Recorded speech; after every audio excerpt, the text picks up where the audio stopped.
Hey everybody, it's Jason Blaha here, and I came across a quote from Dr. Mike Israetel that I thought I would share with you guys because it's pretty interesting. So let me put on my +5 hat of weaponsmithing, do a little bit of crafting, and let's talk about it. I'm going to read his quote out first so we know where we're coming from.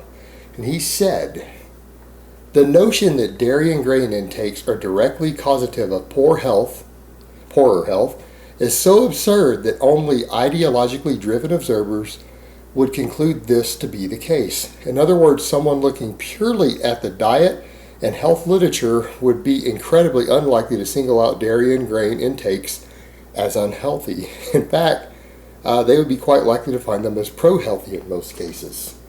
All right, that's interesting, and this is coming from a true expert, not some quack. This is someone who is a university professor. Who is also involved in sports and everything else, is a competitive athlete in a couple of endeavors himself. So what does he mean there? Well, straightforward, all of these people who are concerned about dairy and grains are people who've read books, they're following ideologies, things like that. This is not based on actual legitimate scientific literature where you look at directly. And what I want to point out here, before people jump up and mention dairy in the China study, that's exactly what we're talking about. The individual who's given us all this data from the China study is a medical doctor who did his research in the 50s. His research could absolutely not be carried over to humans. It was rodent research in protein intakes and cancers. All right, with modern analysis and other stuff we have available, his data has been completely discounted as not useful or interesting at all for humans, okay? He is also a massive vegan advocate. I have actually listened to at least 5 or 6 hours of this man's lectures. I'm very familiar with him, with Dr. Campbell, who is often who these vegans talk about. Well, he gave us all this stuff from the China study, the information that all the vegans and other people have that they quote from it. All right, the China study is epidemiology, and a lot of people have looked at the data and even concluded that the conclusions that he has and the vegans have from it isn't even what the data actually suggests.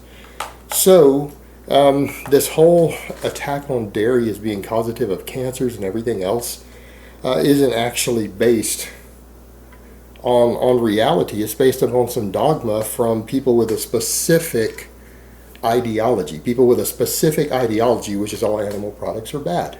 All right, and this is oftentimes done because of ethical reasons.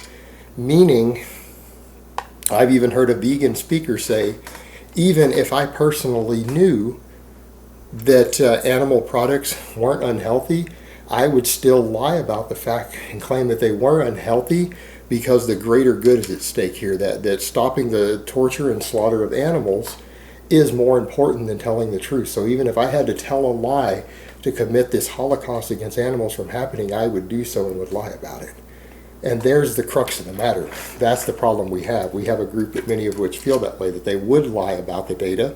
They would lie about it just to get more people on their side.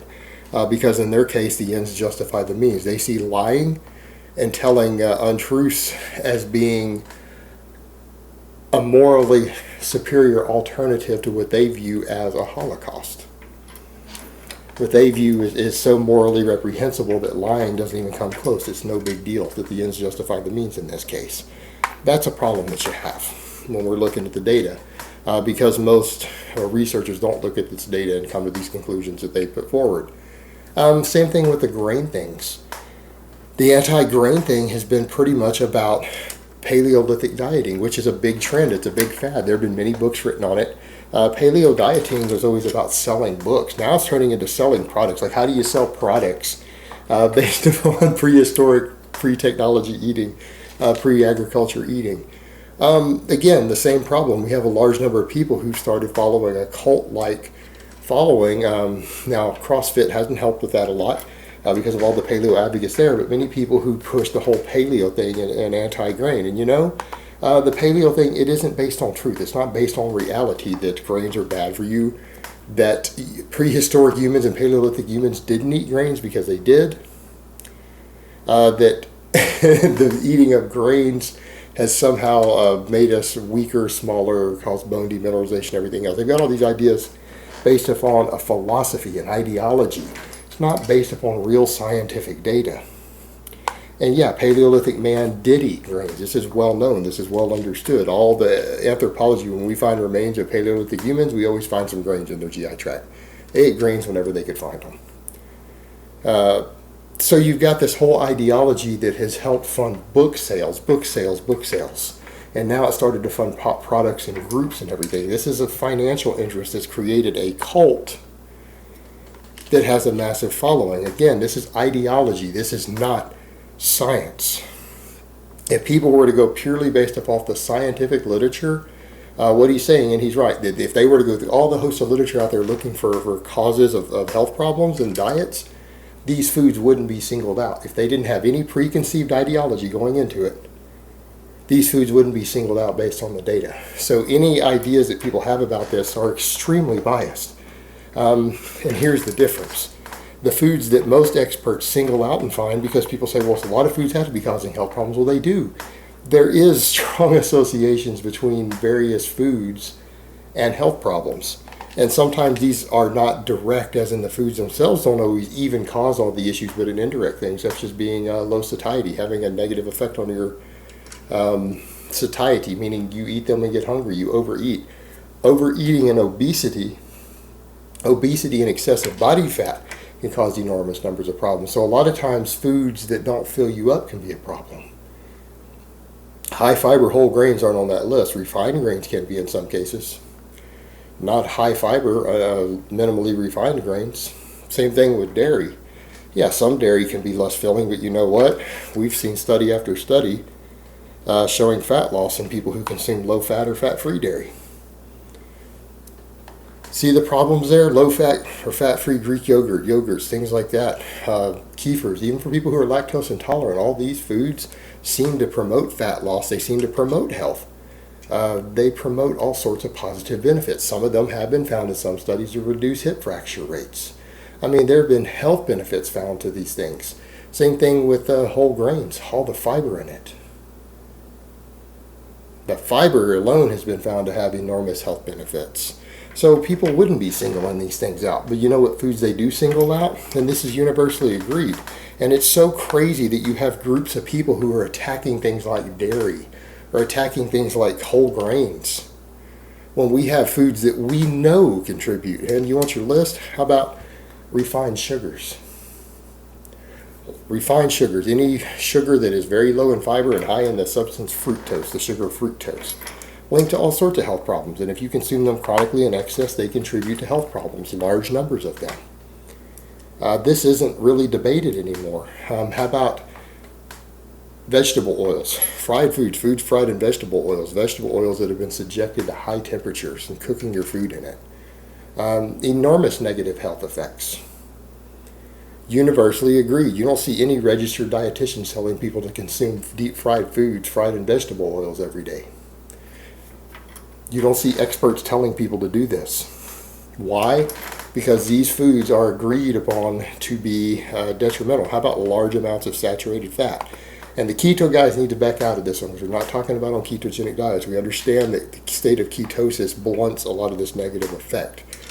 But doesn't mean that anyone who's on a different type of diet, who isn't on a ketogenic diet or something for a specific reason, needs to consume these things. It is generally agreed upon by registered dietitians, nutritionists, experts in the field, medical doctors who've studied these things over time. Excessive amounts of dietary saturated fat is bad for you. It has been linked to heart disease, cardiovascular disease, insulin insensitivity, just like the table sugar has. All right, these are the foods that you need to moderate. And when we say moderate, we mean moderate. It doesn't mean you have to avoid them. I mean, that's the thing. No food is going to be a negative for you in small quantities if you moderate them. These are the foods that when consumed in excess cause problems. And all these other people are screaming about any amount. Oh, if you eat even the slightest amount of dairy, it's going to give you cancer. These kooky vegans, and they get cancer at just as high of a rate as everybody else.